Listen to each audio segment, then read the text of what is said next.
नमस्कार, मैं हूं लोकेश पुष्कर और आप इस वक्त देख रहे हैं बिहार दस्तक। बिहार विधानसभा चुनाव को लेकर सरगर्मी बढ़ी हुई है और इसी बीच मुजफ्फरपुर के लंगट सिंह महाविद्यालय में आज लोगों के मन को भांपने के लिए हम निकले थे और इस बीच हमारी मुलाकात हो गई मुजफ्फरपुर से ही एक निर्दलीय प्रत्याशी से जिनका नाम है आनंद पटेल जी। तो हमने सोचा कुछ गुफ्तगू तो बनता है। आनंद जी, सबसे पहले तो बिहार दस्तक पर आपका स्वागत है। बिहार दस्तक को मतलब बहुत बहुत धन्यवाद कि आज लंगट सिंह कॉलेज में घूमने के क्रम में आपसे मुलाकात हुई और बिल्कुल जीरो ग्राउंड के कार्यकर्ता से आप बात कर रहे हैं, इसके लिए धन्यवाद। चलिए, तो आनंद जी, सबसे पहले तो मैं जानना चाहूँगा, आपने निर्दलीय प्रत्याशी के तौर पर अपना पर्चा भरा है, तैयारी कैसी है आपकी?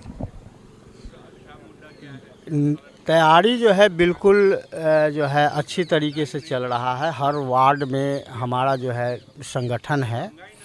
अभी तो बिहार मतलब मुजफ्फरपुर में कोई पार्टी का अब संगठन रहा नहीं। मतलब राजद के भी देखेंगे जो कोई संगठन कहीं कोई वार्ड में नहीं है, न उनका कार्यकर्ता है प्रशिक्षित जो भाजपा के कार्यकर्ता से लड़ सके। उसी तरीके से आप कहें कांग्रेस के किसी भी वार्ड में जो है एक भी कार्यकर्ता नहीं है। तो ऐसे हालात में सीधा जो है मतलब लड़ाई अगर होगा तो हम ही से होगा। मतलब भारतीय जनता पार्टी के खिलाफ हम लड़ाई लड़ रहे हैं। देखिए, आनंद जी का सीधा कहना है कि भाई जो अन्य पार्टियां हैं उनके पास में कार्यकर्ता नहीं है और ज़मीनी स्तर पर लड़ने वाले कार्यकर्ताओं की कमी के कारण आनंद पटेल जी की जो लड़ाई होगी वो सीधे तौर पर मुजफ्फरपुर के भाजपा प्रत्याशी के साथ होगी। धनबल, बाहुबल, जब चुनाव आता है तो ये सारे मुद्दे, ये सारे नाम सुनने को मिलते हैं। आपके सामने एक समझिए पहाड़ खड़ा है, उस पहाड़ पे कैसे चढ़ेंगे? देखिए, ऐसा है जो अभी मतलब 6 महीना पहले जो है एमएलसी का चुनाव हुआ था।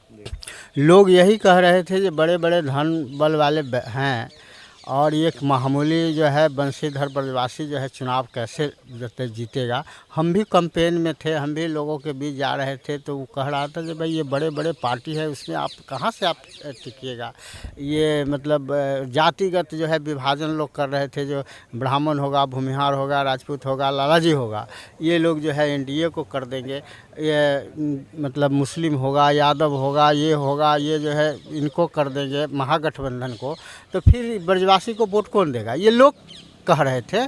लेकिन हम लोगों ने कहा कि भाई अब जो है लोग कहिए जग चुके हैं, अब धीरे धीरे वोटर में जागरूकता आया है।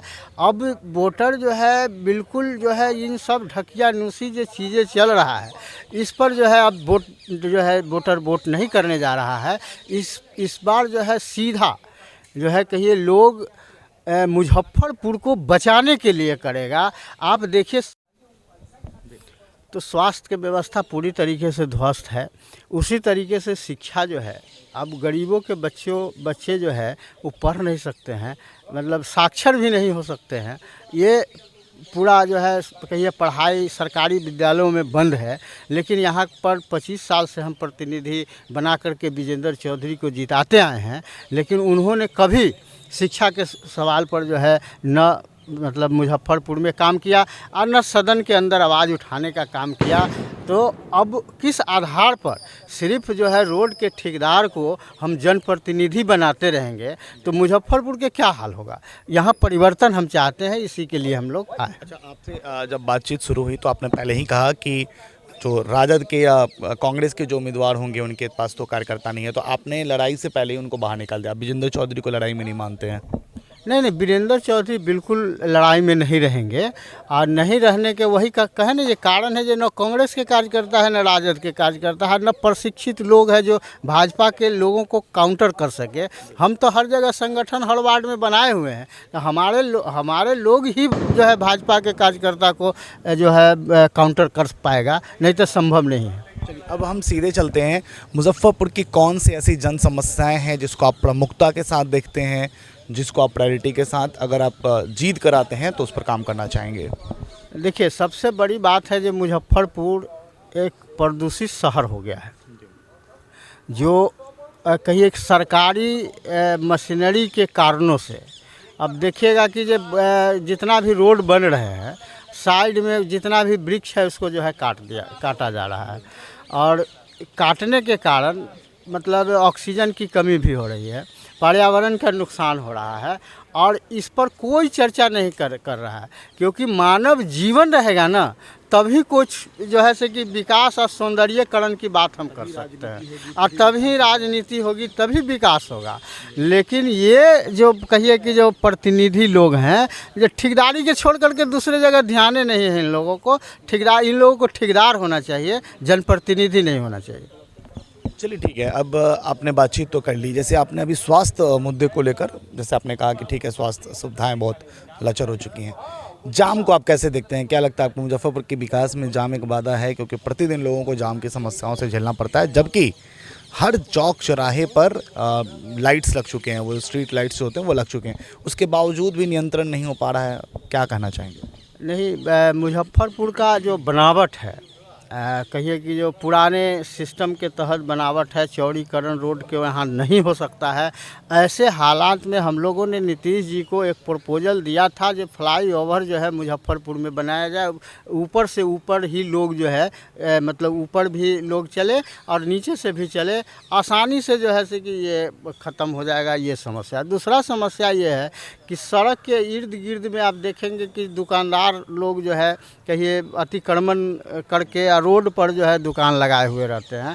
उसका कारण भी है उनके पास जगह नहीं है और वो कारोबार करें। भाई आप जगह मुहैया करा दीजिए ना, मतलब कि आपको सदर हॉस्पिटल में भी आप रोड पहले दुकान बना हुआ था, आप बना करके दे दीजिए। आपको जिला स्कूल है उसमें जो है दुकान बना करके दे दीजिए, और भी जगहों पर जो है आप दुकान बना करके दे दीजिए। बहुत सारी जगह पड़ा हुआ है जहाँ दुकान बनाया जा सकता है, और शहर को जो है कहिए जो जाम्स का समस्या है उससे मुक्त दिया जा सकता है। ये कितनी बड़ी विडंबना है। मैं भी जब साक्षात्कार ले रहा हूँ तो मुझे याद आता है कि आज से लगभग 10 साल पहले, 11 साल पहले जब मुजफ्फरपुर में किसी जनप्रतिनिधि से या किसी उम्मीदवार से जब मैं बातचीत करता था तो कुछ इसी प्रकार के मुद्दे होते थे। यही मुद्दे थे कि आम लोगों को समस्याओं का सामना करना पड़ रहा है, लोगों के पास में जो वेंडिंग जोन होता है वो नहीं है जहाँ पे वो अपना व्यापार करे, अतिक्रमण एक बड़ी समस्या है। और इतने वर्षों के बाद भी हम लोग उन्हीं मुद्दों पर चर्चा कर रहे हैं। आनंद जी, क्या लगता है दशकों से मुजफ्फरपुर का विकास बाधित है? क्योंकि स्मार्ट सिटी के नाम पर कुछ तो काम हुआ है, पर वो भी ऐसा लगता है कि जिस काम को बहुत पहले ख़त्म हो जाना चाहिए था वो धीरे धीरे इसी तरीके से बस समय काटा जा रहा है, ऐसा कुछ है? देखिए, मुजफ्फरपुर उत्तर बिहार के राजधानी है, और इस राजधानी में हम ये कहिए कि जो एक सचिवालय, मतलब उत्तर बिहार का सचिवालय बनाने के लिए हम लोगों का प्रस्ताव नीतीश कुमार जी के पास है, पहले से दिए हुए हैं। चुनाव लड़ने के ख्याल भी नहीं था उस समय, जो है दिए थे जो भाई यहाँ सचिवालय हो। अगर यहाँ सचिवालय होता तो कहिए कि अभी जो यहाँ एयरपोर्ट है, यहाँ उत्तर बिहार की राजधानी है तो यहाँ एयरपोर्ट होना चाहिए था, पताही में बनना चाहिए था। इस एयरपोर्ट को ले जाया गया दरभंगा। आप तो अब तो बन रहा है यहाँ एम्स। नहीं, वो सब अभी चुनाव तक देखेंगे, सारी चीज़ें नज़र आएगा, इसके बाद कुछ नज़र आएगा नहीं। कुछ इन्वेस्टमेंट भी कर दिया जाता है, हर साल का हर चुनाव का समय यही जो है होता है कि कभी कभी देखेंगे यहाँ पार्क बन रहा है, वहाँ पार्क बन रहा है, ये मनिका मन का सौंदर्यीकरण हो रहा है, ये लगभग 30-35 वर्षों से हो रहा है, लेकिन कभी हुआ नहीं। हर चुनाव के समय जो है होता है। तो ये है, एम्स यहाँ से चला गया, ये तो ऐतिहासिक जो है घटना। और यहाँ पर भाजपा का जो है सांसद हैं, मंत्री भी रहे हैं, विधायक भी रहे हैं, यहाँ पर मेयर जो है वो भाजपा का है। मतलब कहिए कि जो मुजफ्फरपुर का सत्ता जो है भाजपा के हाथों में है, लेकिन फिर भी जो है कहिए कि ये सारे चीज़ चले गए, मतलब यहाँ से मतलब दरभंगा चले गए।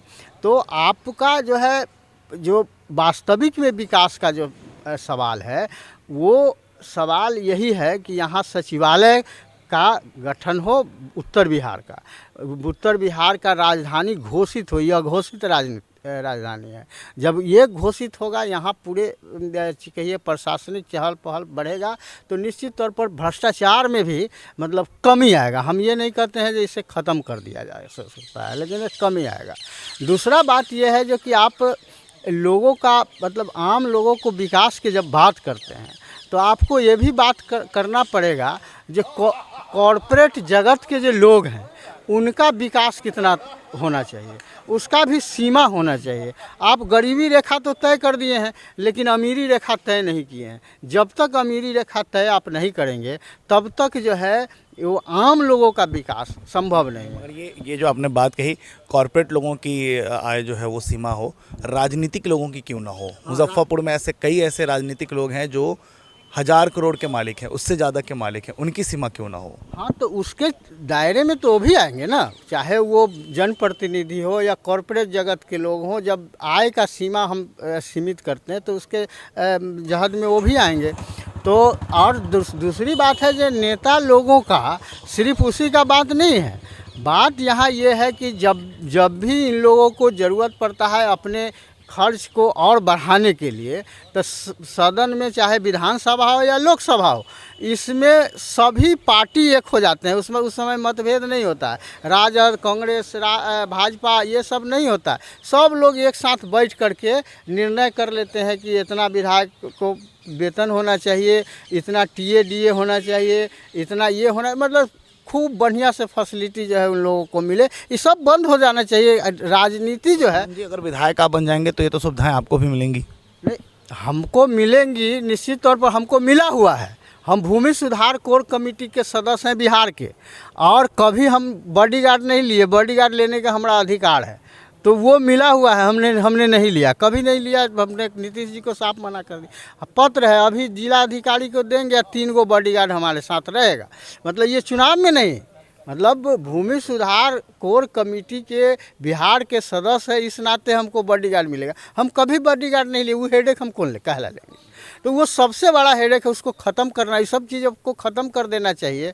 इस पर भारी भरकम पैसा खर्च हो रहा है और ये सीधे जनता के जेब में जो है पड़ रहा है, और इसका खामियाजा भी जनता को भोगना पड़ रहा है। चलिए, ये प्रश्न मैं इसलिए पूछ रहा था ताकि जनता को पता चल सके कि आनंद पटेल जी जो हैं वो अन्य नेताओं से किस प्रकार से अलग हैं। मैं आनंद जी को व्यक्तिगत तौर पे बहुत दिनों से जानता हूं, इनके स्वभाव से परिचित हूं, और मैं जानता हूं कि ये किस प्रकार की विचारधारा रखते हैं। ये आम जनता के बीच में रह के आम जनता की समस्याओं पर काम करते हैं, उसके लिए ये संघर्ष करते हैं।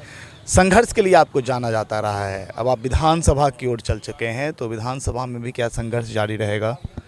नहीं, बिल्कुल। हमारा जो है पूरा जो पर्चा देखेंगे आप, तो हमारा ये संघर्ष का ही शंखनाद, ये जो है संघर्ष का ही शंखनाद है ये। और कहिए आम आवाम जो है वो संघर्ष से कट गई है, क्योंकि वो सिर्फ जो है अपना आम आदमी है, इसलिए अपना जीवन जो है जीने के लिए रोज़मर्रा के जीवन में लगा हुआ है। क्योंकि इतना कड़ा मतलब महंगाई बढ़ गया है, इतना लोगों को कहिए कि अगर एक दिन काम नहीं करेंगे तो उनके यहाँ भोजन नहीं बनेगा। तो ऐसा परिस्थिति जो है लाया गया है जानबूझ करके, ताकि उससे आगे का बात जो है लोग सोच नहीं सके। इस मतलब जनता को भी क्रश कर दिया गया है सत्ता के कारणों से। तो उसमें हमारा ये जो है मील का पत्थर जो है साबित होगा, ताबूत में आखिरी कील जो है से कि साबित होगा ये पर्चा जो हम लोगों को दे रहे हैं। इसमें तो मतलब हमारे काम का एक तरफ जो है क्योंकि जितना भी उम्मीदवार हैं, चाहे बड़े से बड़े तेजस्वी आए हैं, तो उनको विरासत में चीज़ें मिला हुआ है, वो उनका अपना कुछ किया हुआ नहीं है। चिराग आए हुए हैं तो उनका भी अपना कुछ किया हुआ नहीं। अगर किया हुआ है तो रामविलास जी का किया हुआ है, लालू जी का किया हुआ है, नीतीश जी का किया हुआ है। ये लोग 74 के लोग हैं, आंदोलन में रहे हैं, और ये लोग कहिए कि जब ये लोग, इन लोगों को हम कह सकते हैं कि आप मतलब आपके इतना हम काम नहीं किए हैं, लेकिन ये लोग तो हमारे इतना काम नहीं किए हैं। और मुख्यमंत्री की बात करता है, उप मुख्यमंत्री की बात करता है, कोई कुछ करता है, कोई कुछ करके नहीं आया, कुछ समझ भी नहीं है। और वो आदमी जो है से कि चुनाव लड़ने की बात करता है, मुख्यमंत्री बनने की बात करता है। हम तो जनता के लिए मतलब कि जो जनता के संघर्ष को जिंदा रखने की बात करते हैं। दोनों में तो अंतर है ही ना। जनता को बिल्कुल जो है पक्ष में जनता आएगी। आनंद जी, आज दीपावली है, मुजफ्फरपुर की जनता को किस प्रकार से शुभकामना देते हुए आप क्या संदेश देना चाहेंगे? नहीं, दीपावली के अवसर पर मुजफ्फरपुर नगर विधानसभा 94 के जनता को मतलब बड़े बुजुर्ग जो हैं उनको जो है बधाई देते हैं, और जो युवा लोग हैं उनको जो है शुभकामनाएं देते हैं। साथ के साथ पूरे देशवासियों को हम जो है वो शुभकामनाएं देते हैं होली का, दीपावली का। और जो है कहिए कि ये आपको भी चैनल का, जो आपके चैनल जो है हम जैसे साधारण आदमी का जो है मतलब न्यूज़ कलेक्ट कर रहे हैं, किए हैं, इसके लिए आपको भी बधाई शुभकामनाएं देते हैं। ये तो हमारा कर्तव्य है कि हम हर उस चीज़ को दिखाएं जो जनता के लिए है। नामांकन मुजफ्फरपुर 94 विधानसभा क्षेत्र से इन्होंने कर दिया है। सिंबल अभी मिला नहीं है, सिंबल मिलने के बाद भी इसकी भी घोषणा की जाएगी। मुजफ्फरपुर की जनता को चाहिए कि वो हर एक उम्मीदवार को तौले। आनंद पटेल जी ने जब पर्चा भरा है तो मुजफ्फरपुर की आम जनता के लिए उन्होंने एक विज़न भी बनाया है, उस विज़न को समझने की आवश्यकता है। और चुनाव में मत देना ये तो आपके हिसाब का चीज़ होता है, आपके मन का चीज़ होता है, मगर उम्मीदवार के तौर पर इनको दिखाना मेरा कर्तव्य था, मैंने इनको दिखाया है। आनंद पटेल जी, बहुत बहुत शुभकामनाएं हैं आपको और उम्मीद है कि बेहतर कुछ होगा। जी, मुजफ्फरपुर की जनता को फिर से एक बार धन्यवाद।